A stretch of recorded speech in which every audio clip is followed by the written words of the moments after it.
Are your students struggling with understanding what emotions look like on other people? Play can help. In this reboot of the classic game Dominoes, Emotion-oes has students connecting emotions instead of numbers. The other amazing thing about this product is that the Emotion-o size is larger for people with various levels of motor skills. Adults may need to help explain the basic rules of how to play Emotion-oes, which is similar to dominoes, but if it's been a while, there's a half page that's included in the box that explains how to play the game. It also has a way to adapt this game into a matching game in case any of your students don't necessarily want to play in groups or on teams. The Emotion-oes game will require some adult help in separating the cards initially. As you can see, they come connected and some assembly is required, but not much.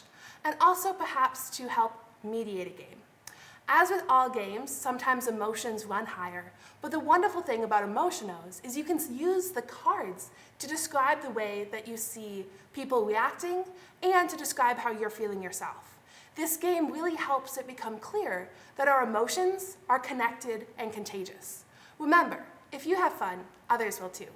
For more products like this, visit nascoeducation.com.